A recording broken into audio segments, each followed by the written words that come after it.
Hello guys! Ngayon po, ang lulutuin ko ngayon ay fried chicken. Pero bago tayo magluto, don't forget to subscribe and click the bell button para updated kayo sa aking video palagi. Kaya ngayon po, umpisahan na po natin ngayon magprito.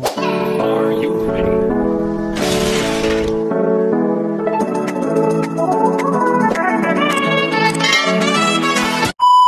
Bago ko siya lagyan ng crispy fry, syempre pinakuluan ko muna siya sa magic sarap.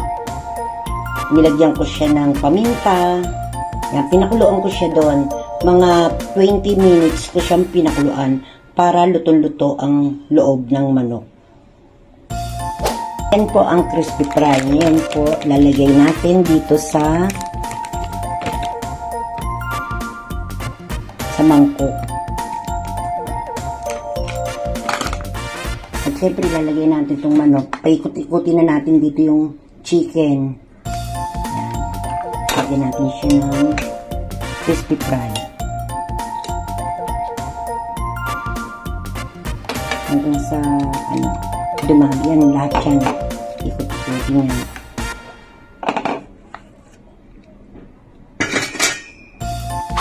Ayan na ang aking chicken. Binudburan ko na siya ng crispy fry para maging malutong siya kapag pinirito at malasa. Ayan po, maglalagay na tayo ng mantika.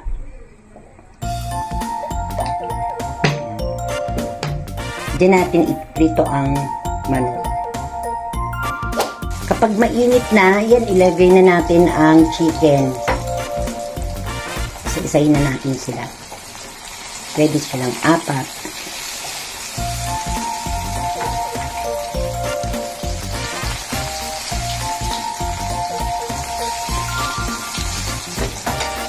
Yan, tatakpan natin para maluto siya. Pati yung loob maluto.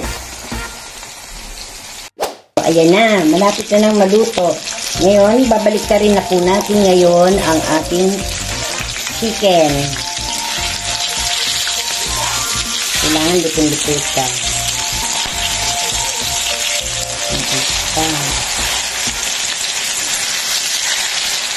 Para crunchy siya. Crunchy. Malutong siya.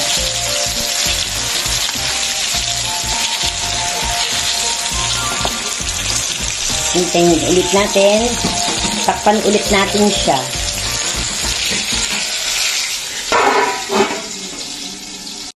Ayan na, malapit na siya maluto. Yan, tapos na ang ating pagluluto. Ilalagay na natin dito sa isang malinis na lalagyan.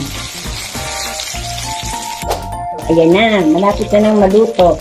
Ngayon, babalik ka rin na po natin ngayon ang ating chicken. Kailangan lutong-luto siya.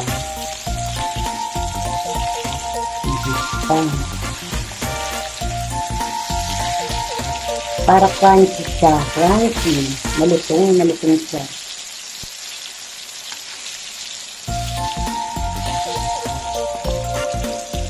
Hintayin ulit natin. Takpan ulit natin siya.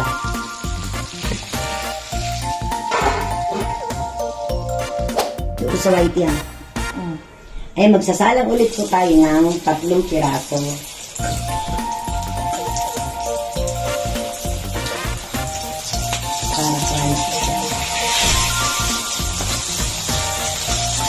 Ngayon, takpan ulit natin siya para maluto at para siya'y malutong.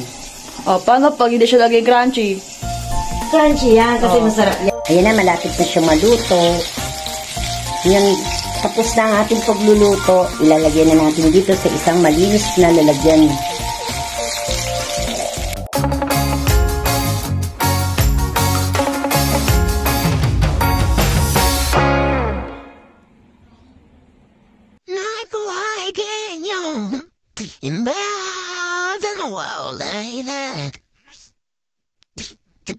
Imagine a world